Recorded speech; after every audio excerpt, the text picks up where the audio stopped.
I was in New York City. This happened like 4 months ago, and there was a really hot. She was like a milk. She's from Spain. That was sitting next to her friend. They were like talking and everything, and I was like, I should push myself and I should walk up to her and have a good conversation. Well, not like that. Not like that. That I bad it too much, right? But I thought to myself, I should go. I should walk up to her and be like, "Hey, like you look pretty." And I actually did. But as I'm walking towards her, my head is saying like, "Oh my God, don't do it. Oh my God, don't do it. No, no, no, no, no. Like she's gonna reject you. Look at her. She's so pretty." I did it anyway.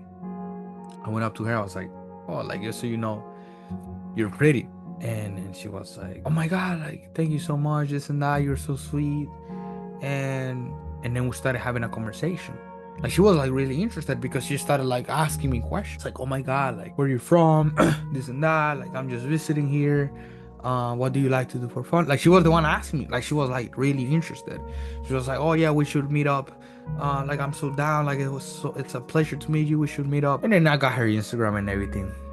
But then as I was like walking away, I was like, it's interesting how what my brain and what my mind was telling me prior to the conversation. And it amazed me of how many times when I was younger and when I was a kid and adolescence phase, how many times I wanted to say and do something, but I never did it because I was always stuck in my head.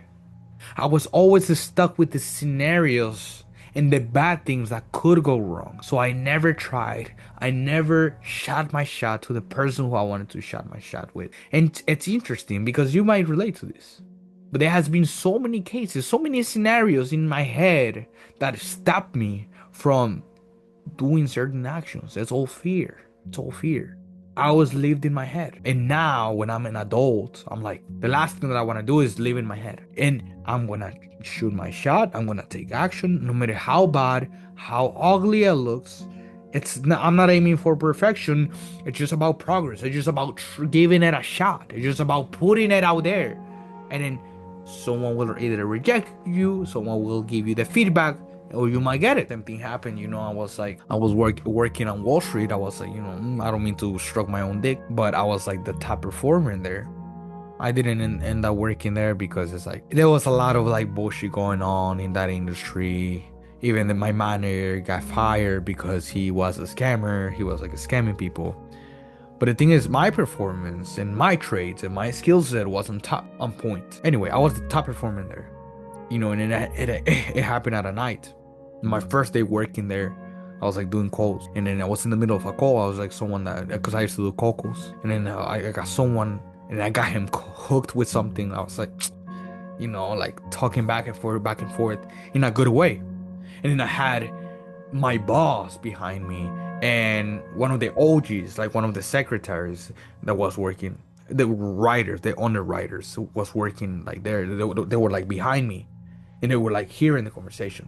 And all I could hear was like, "Oh my God, like, we haven't had this type of dudes in a while." Like they were like impressed. But you know what's interesting is that prior to all of those good experiences, there was a lot of fear and a lot of. I did not even want to show up to the interview. I remember exactly that morning when I was at the gym and I was like, I was so nervous. I was like, that I shaking. Why am I gonna show up to the interview? Have what it takes. I think I'm gonna get rejected. But I still did it. I still hopped on the train, took the interview, accepted the offer, got the job, and the rest is history. And I can give you more examples, but I always lived in my head. I always believed whatever my mind was throwing at me. And now when I'm like 23 and I had like those good experiences, I always question and I always try to like live in a way where I do not believe and I refuse to believe whatever my mind, my brain tells me because 90% of the time it might be telling me something that is not true about me or about people. I was lived in my head. I was lived afraid of the bad things that could go wrong. So I dare you to shoot your shot. I dare you to do the thing that you're afraid of. I'm not saying go and fucking do the impossible, but just do the small thing. There's an exercise that I did back in 2019 when I was like, my healing journey and all that, I started going to like places by myself. I started like going out. I started like exploring my area, and started exploring restaurants. And you see that people are not as scary as you think that they are, and they're not as just judgmental as you think they are. And it's just interesting to see how your mind is lying to you and is protecting you from taking action and from living a life and building the relationships that you want to build. Yeah, just it's not about perfection. Just take the small actions, and you'll see that even if you fail, even if you get rejected, even if something bad happens, you are able to survive it. There's a chiropractor, not chiropractor, psychiatrist that says that confidence comes from surviving failure. So if you don't wanna be more confident, go and fail. Go and get rejected. It might feel a little bit weird, but go ahead and do it. And then you're gonna be like, damn, I'm grateful that I did it. And if you need someone to talk to, send me a DM. I always respond to my DMs.